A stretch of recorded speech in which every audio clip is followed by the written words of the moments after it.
এদিকে রাষ্ট্রপতির পদত্যাগে ক্ষেপেছেন সেনাপ্রধান। ৩টি শর্তে ফেঁসে গেলেন তারেক রহমান। শেষ পর্যন্ত কি গ্রেফতার হচ্ছেন নাহিদ, হাসনাত, সার্জিস? একই বার্তা নিয়ে আসছেন সার্জিও গোর। তারেক রাষ্ট্রপতি শাহাবুদ্দিন চুপ্পুর সাথে বঙ্গভবন ছাড়া করে মনে মনে ভাবতেছিল মেলা বড় একখান কাম করে ফেলছি, কিন্তু তাকে পদত্যাগে বাধ্য করে নতুন করে যে ফাড়াবাসের সিপাই বলল তারেক, এটা এখন ওই হারে হারে বুঝতে পারতেছি। ভারতীয় হাই কমিশনার হিসেবে দীনেশ ত্রিবেদীর ঢাকায় পা রাখার পরই কি বাস্তবায়িত হলো নরেন্দ্র মোদীর প্রথম গোপন অ্যাসাইনমেন্ট?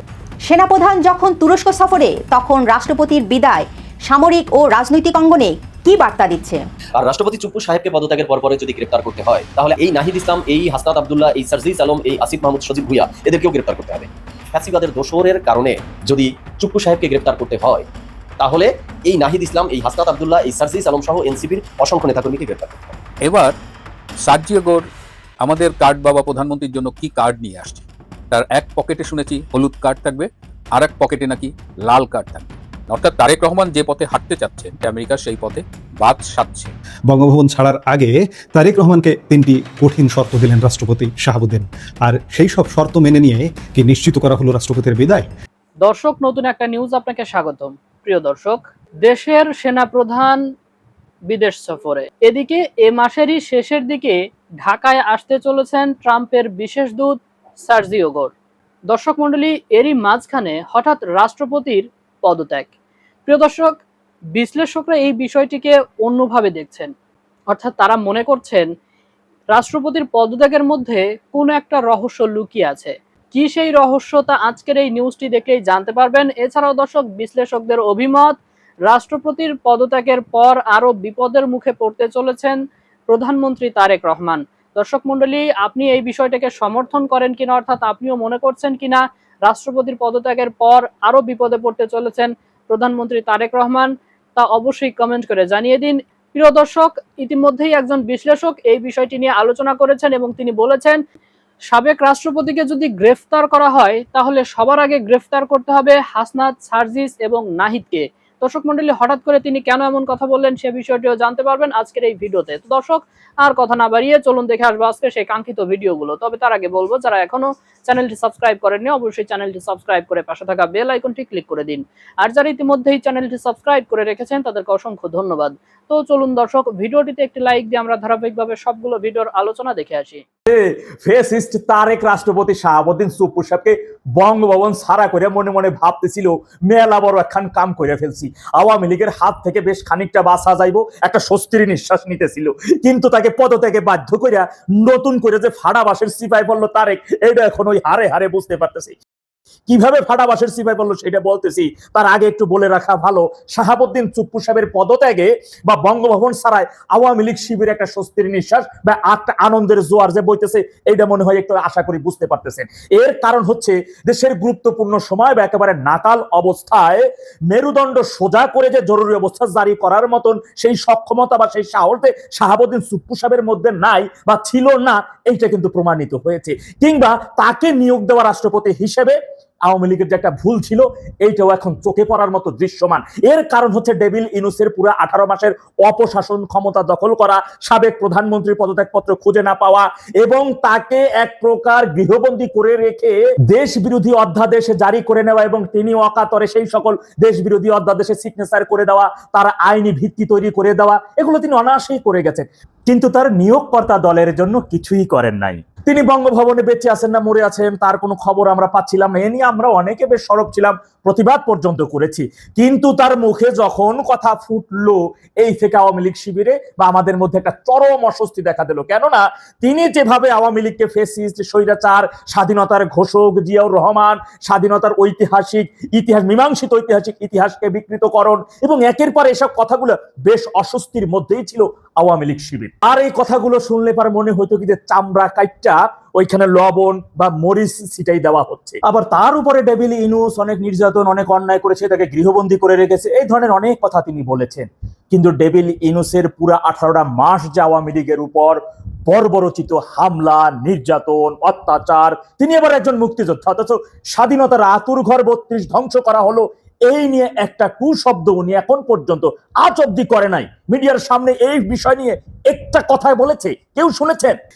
রাষ্ট্রপতি শাহাবুদ্দিন বা রাষ্ট্রপতির উপর ভিত্তি করে যে শেখেরি বেটি দেশে আসতেছে না, এইটা যে প্রমাণিত হয়েছে এইটাও তারেক এখন হারে হারে বুঝতে পারতেছে। ফেসিস্ট তারেক চুপ্পুর মুখ দিয়ে আওয়ামী লীগ সম্পর্কে এইসব বলি, অর্থাৎ তাকে ব্যবহার করে যে বঙ্গভবন ছাড়া করবে, সুরে ফেলে দেবে, এইটা তো অনেক আগেই বলা হয়েছে, এটা অনেক আগে বেশ কয়েকটা ভিডিওতে বলেছি। সুতরাং তার ভিতরে যদি বোধ থাকতো তাহলে তিনি অনেক আগেই নির্বাচিত সরকার আসার পরপরই তিনি পদত্যাগ করতেন। ওই তারেকের মাইয়ের পায়ে সালাম কইরা চাকরির 5 বছর রক্ষা করার জন্য বা চাকরির পুরা মেয়াদ বাঁচানোর জন্য তাদের পিছনে দেওয়া স্ক্রিপ্ট অনুযায়ী পয়রা পয়রা জাতিকে বিভ্রান্ত করার মতো কাজ তিনি করতেন না। এবার বলি রাষ্ট্রপতিকে পদত্যাগে বাধ্য করে নতুন করে ফ্যাসিস্ট তারেক কিভাবে ফাটাবাসের সিপাই পড়লো সেই বিষয়টা বলি। নতুন রাষ্ট্রপতি তো নিয়োগ দিতে হবে নাকি, কিন্তু বিএনপি বা তারেকের সেই ক্ষমতা নাই যে বিএনপির মধ্য থেকে কোনো সিনিয়রের নেতাকে বঙ্গভবনে বসাবে বা রাষ্ট্রপতি বানাবে বা রাষ্ট্রপতি হিসেবে নিয়োগ দেবে। মার্কিন ডিপ স্টেট বা মার্কিনীরা যাকে চায় তাকেই রাষ্ট্রপতি হিসেবে বসাতে হবে, রাষ্ট্রপতি হিসেবে নিয়োগ দিতে হবে। আর এই পদের জন্য এরই মধ্যে একজন নারীকে তারা সিলেক্ট করে দিয়েছেন, তিনি আইরিন খান। তো খুব সম্ভবত বাংলাদেশের 23তম রাষ্ট্রপতি হিসেবে আইরিন খানের নামে শোনা যাচ্ছে এবং তিনি এই আগস্ট না সেপ্টেম্বরের আগে নাগাদ রাষ্ট্রপতি নিয়োগ দেওয়ার ক্ষমতা বিএনপি পারতেছে না বা নিয়োগ দিতে পারছে না। এমনকি এই নারী একজন দ্বৈত নাগরিক, তাকে এই মুহূর্তে মার্কিনীদের নাগরিকত্ব ছাড়তে হবে এবং প্রেসিডেন্ট হিসেবে বাংলাদেশে বসতে হবে। তার জন্য তিনি তার যে নাগরিকত্ব ছাড়ার জন্য একটা সময় সাপেক্ষ সেই সময়টা তিনি নিচ্ছেন এবং সেই ভাবে তিনি কাজও করতেছেন, এরই মধ্যে কাজ শুরু করে দিয়েছেন। সুতরাং এই আগস্ট মাসে গেলেই সেপ্টেম্বরের মধ্যে মার্কিন ডিপ স্টেটের নিয়োগকৃত একজন নারীকে বাংলাদেশ প্রেসিডেন্ট হিসেবে বা রাষ্ট্রপতি হিসেবে পেতে যাচ্ছে, এটা এক প্রকার নিশ্চিত। সেনাপ্রধান যখন তুরস্ক সফরে তখন রাষ্ট্রপতির বিদায় সামরিক ও রাজনৈতিক অঙ্গনে কি বার্তা দিচ্ছে? যুক্তরাষ্ট্রের বিশেষ দূত সার্জিও গোরের ঢাকা সফরের সাথে এই পদত্যাগের যোগসূত্র কোথায়?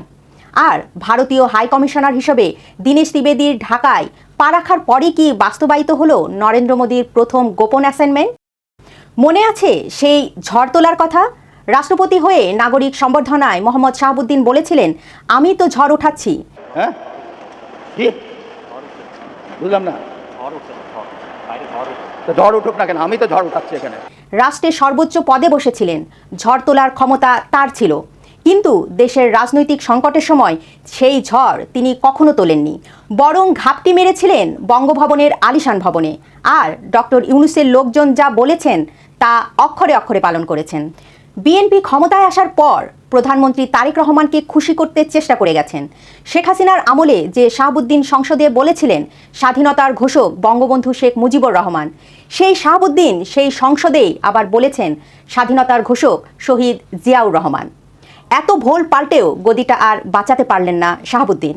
রাষ্ট্রপতি হয়ে ঝড় তোলার কথা বলেছিলেন, কিন্তু 3 বছর 3 মাস ক্ষমতায় থেকেও সেই ঝড় তুলতে না পারলেও তার বিদায়টা হয়েছে ঝড়ের শেষ পরিণতির মতো।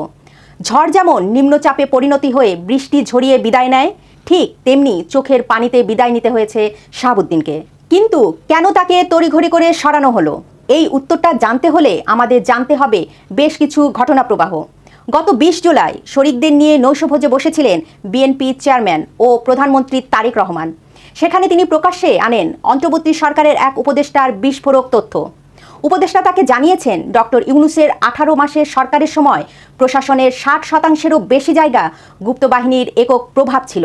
ওনারা যে 18 মাসের মতন দেশ পরিচালনা করেছেন, এই 18 মাস ওনারা দেখেছেন কত অসহায় মতন ওনারা ছিলেন। উনি বলছেন, উনি একজন সেই সরকারের উপদেষ্টা হিসেবে বলছেন, এবং উনি বলছেন সরকারের 60%-এর উপরে সেই গুপ্ত বাহিনীর ইনফ্লুয়েন্স ছিল। কিন্তু কারা এই গুপ্ত বাহিনী? প্রধানমন্ত্রী ইঙ্গিত করেছেন তাদের সাবেক জোটসঙ্গী জামাতকেই। শেখ হাসিনার 16 বছরের দীর্ঘ শাসনামলে জামায়াতের বিপুল সংখ্যক নেতাকর্মী আওয়ামী লীগের বিভিন্ন অঙ্গ সংগঠন, সামাজিক ও প্রশাসনিক কাঠামোর ভেতরে ছদ্মবেশে সক্রিয় ছিলেন। 2024 সালে 5 আগস্টের ক্ষমতা পরিবর্তনের পর এই বিশাল জনগোষ্ঠী মুহূর্তের মধ্যেই প্রকাশ্যে আসে। অন্তর্বর্তী সরকারে 18.5 মাসে 200টি আসনকে লক্ষ্য করে প্রশাসনে নিজেদের অবস্থান তৈরি করে নেয় দলটি। ডিসি, এসপি, ইউএনও, থানার ওসি থেকে শুরু করে ব্যাংকিং খাত, কৃষি বিভাগ এবং সমাজসেবা অধিদপ্তর সবখানেই তৈরি হয় অদৃশ্য ক্ষমতার নিয়ন্ত্রণ। এমনকি মব সহিংসতা বা চাপ সৃষ্টি করে স্কুল কলেজের প্রধান শিক্ষক ও অধ্যক্ষের পদ দখলের অভিযোগও উঠেছিল জামাতের বিরুদ্ধে। প্রশাসনে ব্যাপক প্রভাব তৈরি এবং শত শত কোটি টাকা ব্যয়ের পর জামাত ধরে নিয়েছিল 2026-এর নির্বাচনে ক্ষমতায় বসা তাদের জন্য সময়ের ব্যাপার মাত্র। কিন্তু ব্যালট বাক্সের ফল এলো সম্পূর্ণ উল্টো। জামায়াতের দীর্ঘদিনের পরিকল্পনা ব্যর্থ হলো। এই গুপ্তবাহিনী কেবল বেসামরিক আমলাতন্ত্রে আটকে ছিল না, তাদের চোখ ছিল বঙ্গভবনের ওপর। জামাত যখন প্রশাসনের বিশাল অংশ নিয়ন্ত্রণ করে ফেলেছিল, তখন রাষ্ট্রপতি পদে এমন একজনকে রাখা ছিল বিএনপির জন্য আত্মঘাতী। যে রাষ্ট্রপতি চরম সংকটের মুখে নিজের রাজনৈতিক দলকে ত্যাগ করে টিকে থাকতে পারেন, তিনি যে ভবিষ্যতে জামায়াতের দিকে ঝুঁকে বিএনপি সরকারের পেছন থেকে ছুরি মারবে না, তার গ্যারান্টি কে দেবে? এখানেই আসে ভারতের ভূমিকা। বর্তমান রাজনৈতিক প্রেক্ষাপটে ঢাকায় নিযুক্ত ভারতীয় হাই কমিশনার দীনেশ ত্রিবেদীর আগমন অত্যন্ত তাৎপর্যপূর্ণ। ভারত বরাবরই তাদের পূর্ব সীমান্তে একটি বন্ধুভাবাপন্ন ও জামায়াতমুক্ত প্রশাসন দেখতে চেয়েছিল। শেখ হাসিনার পতনের পর 5 আগস্টের পরবর্তী অন্তর্বর্তীকালীন সরকারের সময়ে জামায়াতের যে উত্থান ঘটেছিল, তা নয়াদিল্লির জন্য ছিল বড় ধরনের উদ্বেগ। ভোটে বিএনপির জয় নিশ্চিত করতে ভারতের যে পর্দার আড়ালের ভূমিকা ছিল, তাকে কূটনৈতিক পরিভাষায় বলা হয় কৌশলগত ভারসাম্য বজায় রাখা। কিন্তু নির্বাচনে জেতাই শেষ কথা নয়। ক্ষমতায় টিকে থাকতে এবং সরকার পরিচালনা করতে প্রয়োজন পুরোপুরি নিজেদের নিয়ন্ত্রণে থাকা একটি বেসামরিক ও সামরিক প্রশাসন। তারেক রহমান হয়তো ভারতের পরামর্শ এবং ওয়াশিংটনের কৌশলগত অবস্থান বুঝে নিয়ে রাষ্ট্রপতি শাহাবুদ্দিনকে সরিয়ে দিলেন। যুক্তরাষ্ট্রের দক্ষিণ ও মধ্য এশিয়া বিষয়ক বিশেষ দূত সার্জিও গোর ঢাকায় সফরে আসছেন। মার্কিন পররাষ্ট্রমন্ত্রীর অত্যন্ত আস্থাভাজন এই দূতের বাংলাদেশ সফর কোনো সাধারণ সফর নয়, কিন্তু গোর আসার আগে রাষ্ট্রপতিকে সরানো জরুরি ছিল 3 কারণে। প্রথমত, ওয়াশিংটন কখনোই পছন্দ করে না এমন কোনো দেশকে যেখানে সাংবিধানিক প্রধান এবং প্রধানমন্ত্রীর মধ্যে বিরোধ থাকে। দ্বিতীয়ত, আমেরিকা স্পষ্ট বার্তা দিতে চায় যে অন্তর্বর্তীকালীন সময়ে গড়ে ওঠা গুপ্তবাহিনী দূর করে নির্বাচিত সরকারকে কাজ করতে হবে। তৃতীয়ত, বিদায়ী রাষ্ট্রপতি শাহাবুদ্দিনের ওপর মার্কিন প্রশাসনের কোনো আস্থা ছিল না। রাজনৈতিক বিশ্লেষকদের সবচেয়ে বেশি চমকে দিয়েছে সেনাপ্রধানের তুরস্ক সফরের সময়কাল। সেনাপ্রধান যখন তুর্কি সরকারের আমন্ত্রণে আঙ্কারায়, ঠিক তখনই ঢাকায় রাষ্ট্রপতির পদত্যাগ। এটি কি কেবলই কাকতালীয় নাকি সুপরিকল্পিত ঘটনা? রাজনৈতিক মহলে আলোচনা চলছে, সেনাপ্রধানের উপস্থিতিতে বঙ্গভবনের বিরুদ্ধে এমন কঠোর পদক্ষেপ কোনো সামরিক বা আইনি জটিলতা তৈরি করতে পারত। সেনাপ্রধানের অনুপস্থিতিতে এমন সিদ্ধান্ত কার্যকর করায় যে কোনো প্রতিরোধকেই গোড়াতেই স্তব্ধ করে দেওয়া সম্ভব হয়েছে। সেনাপ্রধান দেশে ফেরার আগে রাষ্ট্রপতিকে বিদায় দিয়ে তারেক রহমান বুঝিয়ে দিলেন, বেসামরিক ক্ষমতার লাগাম এখন পুরোপুরি তার হাতে। ছুটির দিনে রাষ্ট্রপতির পদত্যাগ, সেনাপ্রধানের দেশের বাইরে থাকা, ওয়াশিংটনের দূত আসার প্রস্তুতি এবং নয়াদিল্লির গোপন সমর্থন, সবকটি উপাদান মিলে গঠিত হয়েছে বাংলাদেশের সবচেয়ে বড় রাজনৈতিক অপারেশন। প্রশাসনের 60% গুপ্ত বাহিনীর প্রভাব কাটিয়ে তারেক রহমান কি সক্ষম হবেন নিজের পূর্ণ ক্ষমতা প্রতিষ্ঠা করতে, নাকি তৈরি হবে নতুন কোনো জটিলতা? রাষ্ট্রপতি শাহাবুদ্দিন চুপ্পু সাহেবের পদত্যাগ, এই নিয়ে এনসিপির আহ্বায়ক নাহিদ ইসলাম বলছেন পদত্যাগের পরপরই তাকে গ্রেপ্তার করতে হবে। কেন? কি করেছেন রাষ্ট্রপতি চুপ্পু সাহেব? তার বিরুদ্ধে কি অন্যায় বা অপরাধের অভিযোগ রয়েছে? আর রাষ্ট্রপতি চুপ্পু সাহেবকে পদত্যাগের পরপরে যদি গ্রেপ্তার করতে হয়, তাহলে আমিও দাবি করব যে এই নাহিদ ইসলাম, এই হাসনাত আবদুল্লাহ, এই সার্জিস আলম, এই আসিফ মাহমুদ সজীব ভুইয়া, এদেরকেও গ্রেপ্তার করতে হবে। তো দর্শক শ্রোতা, আপনারা আমাকে প্রশ্ন করতে পারেন যে এদেরকে কেন গ্রেপ্তার করতে হবে, তাই তো? সেই বিষয়েই আজকে আলোচনা করব। তো চলুন ডিরেক্ট হিট দ্য পয়েন্টে। শুরুতে আসি, রাষ্ট্রপতি শাহাবুদ্দিন চুপ্পু সাহেবের অপরাধটা কি? তিনি কি অন্যায় অপরাধ করেছেন যে তাকে গ্রেপ্তার করতে হবে? সেক্ষেত্রে নাহিদ ইসলাম অভিযোগ করছেন যে তিনি ফ্যাসিবাদের দোসর ছিল। আচ্ছা, কিভাবে ফ্যাসিবাদের দোসর হয়েছে তিনি? আওয়ামী লীগের সরকারের সময়, শেখ হাসিনার সরকারের সময় তিনি রাষ্ট্রপতি ছিলেন, এই তো? অথবা আওয়ামী লীগের সরকার বা শেখ হাসিনা কর্তৃক তিনি রাষ্ট্রপতি নিয়োগ হয়েছিলেন, তিনি আওয়ামী লীগের লোক ছিলেন, তাই তো? এছাড়া তার বিরুদ্ধে স্পেসিফিক কোনো অভিযোগ আছে? 24-এর আন্দোলন বা অভ্যুত্থানে তিনি কাউকে মেরেছে, তিনি কাউকে মারতে বলেছে, কাউকে গুলি করেছে, গুলি করার অর্ডার করেছে, তিনি কারো গায়ে হাত তুলেছে? কিছুই তো না। তাহলে তার বিরুদ্ধে অভিযোগটা কি? তিনি ফ্যাসিবাদের দোসর। আচ্ছা, ফ্যাসিবাদের দোসর হওয়ার কারণে যদি তাকে গ্রেপ্তার করা হয় বা গ্রেপ্তার করার দাবি তোলা হয় বা গ্রেপ্তার করা বৈধ হয়, তাহলে ওই একই অভিযোগে নাহিদ ইসলাম, হাসনাত আবদুল্লাহ, সার্জিস আলম সহ এনসিপির অধিকাংশ নেতাকর্মীকে গ্রেপ্তার করতে হবে। এটা আমার দাবি। কেন সেটা আমি পয়েন্ট ভিত্তিক বলছি। প্রথমে আসি নাহিদ ইসলামের বিষয়ে। আচ্ছা, নাহিদ ইসলাম এবং আসিফ মাহমুদ সজীব ভুইয়া, এরা দুজন ডক্টর ইউনূসের অন্তর্বর্তীকালীন সরকারের সময়ে উপদেষ্টার চেয়ারে বসেছিল না? তো সেই 18 মাসের সরকারের সময়ে রাষ্ট্রপতি কে ছিল? শাহাবুদ্দিন চুপ্পু সাহেবই তো ছিল। আপনারা শপথ নিয়েছিলেন কার কাছে? এনার কাছ থেকেই তো নিয়েছিলেন। তো ফ্যাসিবাদের দোসরের কাছ থেকে আপনারা শপথ নিয়েছিলেন কেন? আপনাদের সরকারের সময়ে পুরো সময়টা এই ফ্যাসিবাদের দোসর বসেছিল কিভাবে? তো ফ্যাসিবাদের দোসরের হাত থেকে শপথ নিতে ভালো লেগেছিল? তাহলে আপনারা ফ্যাসিবাদের দোসর হয়ে যান না তাতে? এখন আমাকে পাল্টা প্রশ্ন করতে পারেন যে সেই সময়ে এই এনসিপি, তখন তো এনসিপি গঠিত হয়নি, তো যারা তারা ছিল বৈষম্য বিরোধী ছাত্র আন্দোলন, তারা তো এই চুপ্পু সাহেবের পদত্যাগ চেয়েছিল, অপসারণ চেয়েছিল, বিএনপি তাদেরকে অপসারণ করতে দেয়নি। আমি এই দাবিটির সাথে পুরোপুরি একমত না। বিএনপি অপসারণ করতে দেয়নি সেটা ঠিক আছে, বিএনপি তখন কারণও দেখিয়েছে যে সাংবিধানিক শূন্যতা দেখা দিতে পারে, আরো বিভিন্ন ধরনের সমস্যা দেখা দিতে পারে, আগে নির্বাচন তারপর এটা পরে দেখা যাবে, এটা ছিল বিএনপির বক্তব্য। কিন্তু আমি পুরোপুরি একমত না যে এই নাহিদ ইসলাম, হাসনাত আব্দুল্লাহরা চুপ্পু সাহেবের পদত্যাগ বা অপসারণ চেয়েছিল। কারণ কি? কারণ হলো চুপ্পু সাহেব পরবর্তীতে এসে বলেছেন, যখন তার পদত্যাগ বা অপসারণের দাবিতে বঙ্গভবন ঘেরাও দেওয়া হয়েছিল, তখন এই নাহিদ ইসলাম সরকারের থেকে, অন্তর্বর্তীকালীন সরকারের উপদেষ্টা হিসাবে, তিনি চুপ্পু সাহেবকে ফোন দিয়ে বলেছিলেন যে ওখানে যারা আন্দোলন করতেছে তাদের মধ্যে আমাদের কেউ নেই, আমাদের লোক ওখানে নেই। এর মানে কি?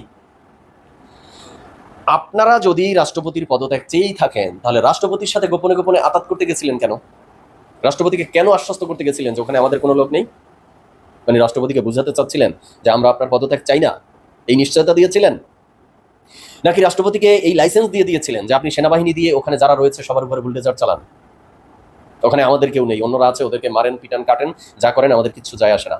ইনডিরেক্টলি এই ধরনের লাইসেন্স দিয়ে দিয়েছিলেন তখন রাষ্ট্রপতিকে আপনারা।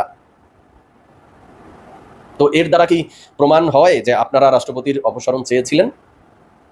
যেই রাষ্ট্রপতির হাতে শপথ নিয়ে 18 মাস সরকারে ছিলেন, আবার গোপনে গোপনে রাষ্ট্রপতির সাথে আতাত করলেন, সেই রাষ্ট্রপতি ফ্যাসিবাদের দোসর হলে আপনারা কি? এবার আসি আরেকটা পয়েন্টে।